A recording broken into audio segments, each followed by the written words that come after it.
بسم اللہ الرحمن الرحیم جی، آج ہم آپ کے لیے بہت زبردست سٹوری لے کر آئے ہیں۔ تو چلیے آئیے چلتے ہیں کہانی کی طرف۔ کہانی کچھ یوں ہے کہ یہ آج سے تقریباً 20 سال پہلے کا واقعہ ہے جو میرے ساتھ پیش آیا تھا۔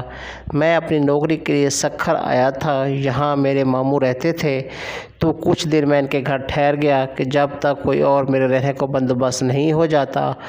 ماموں جان کے گھر میں کئی سالوں بعد آیا تھا۔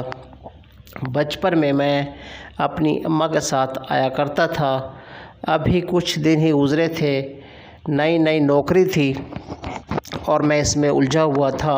ایک رات میں دیر سے گھر لوٹا، کھانا کھا کر میں اپنے کمرے کی جانب بڑھا تو مجھے ایسا محسوس ہوا کہ کوئی اوپر کی جانب گیا ہو۔ میرا کمرہ زینے کے سامنے تھا اور اوپر ایک کمرہ تھا جو بند پڑا رہتا تھا۔ ماموں نے مجھے پہلے دن ہی وہاں جانے سے منع کر دیا تھا۔ کیوں یہ نہیں بتایا تھا؟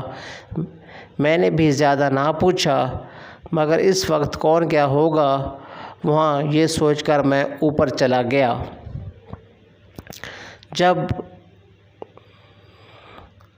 کمرے کے باہر پہنچا تھا کہ اندر سے مجھے کسی کے ہنسنے کی آواز آئی۔ دل بڑی بری طرح دھڑکا۔ فطری تجسس کے باعث میں نے دروازہ کھولا، اندر کوئی بھی نہیں تھا۔ میں نے نظر گھما کر چاروں طرف دیکھا، کمرہ بند رہنے کی وجہ سے گرد آلود ہو رہا تھا۔ آوازوں کو اپنا وہم جان کر میں نے پلٹنے ہی لگا تھا کہ میری مومانی نے مجھے پیچھے سے پکارا۔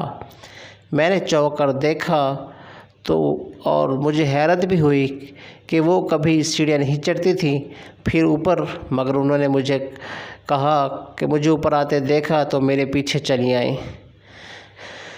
کچھ مجھ سے پوچھا تو میں نے بتایا۔ مجھے لگا کوئی یہاں آیا ہے تو میں بھی دیکھنے چلا آیا۔ خیر میں ان کے ساتھ نیچے آنے لگا۔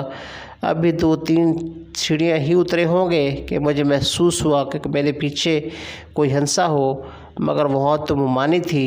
میں نے ڈرتے ڈرتے اپنی گردن گھمائی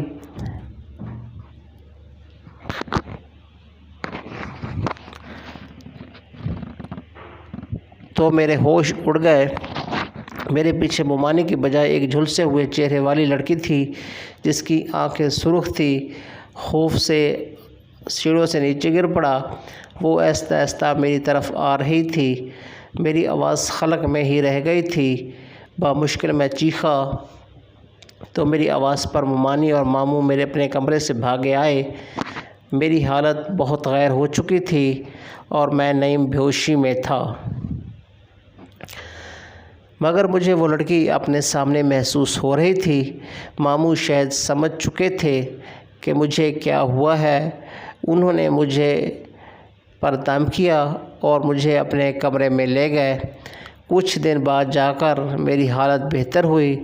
میں نے اس رات کا تمام حال اپنے ماموں کو کہہ سنایا تو انہوں نے کہا کہ اوپر بند کمرے میں اسیب ہے، اس لیے وہاں نہیں جانا، مگر وہ کسی کو نقصان نہیں پہنچاتے۔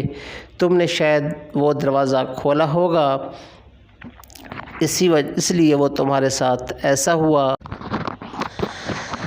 اس کے بعد جتنا وقت بھی ان کے گھر رہا، کبھی زینے کے پاس بھی کھڑا نہیں ہوا۔ تو یہ تھی ہماری آج کی کہانی۔ امید ہے آپ کو میری کہانی پسند آئی ہوگی۔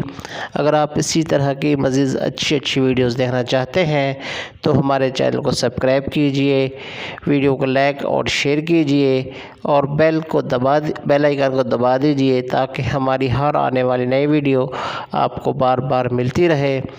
اس کے ساتھ ہی ہم آپ سے اجازت چاہتے ہیں۔ بہت جلد ایک نئی ویڈیو کے ساتھ آپ کی خدمت میں دوبارہ حاضر ہوں گے۔ تب تک رکھیے اپنا ڈھیر سارا خیال اور ہمیں اجازت دیجیے۔ بہت بہت شکریہ۔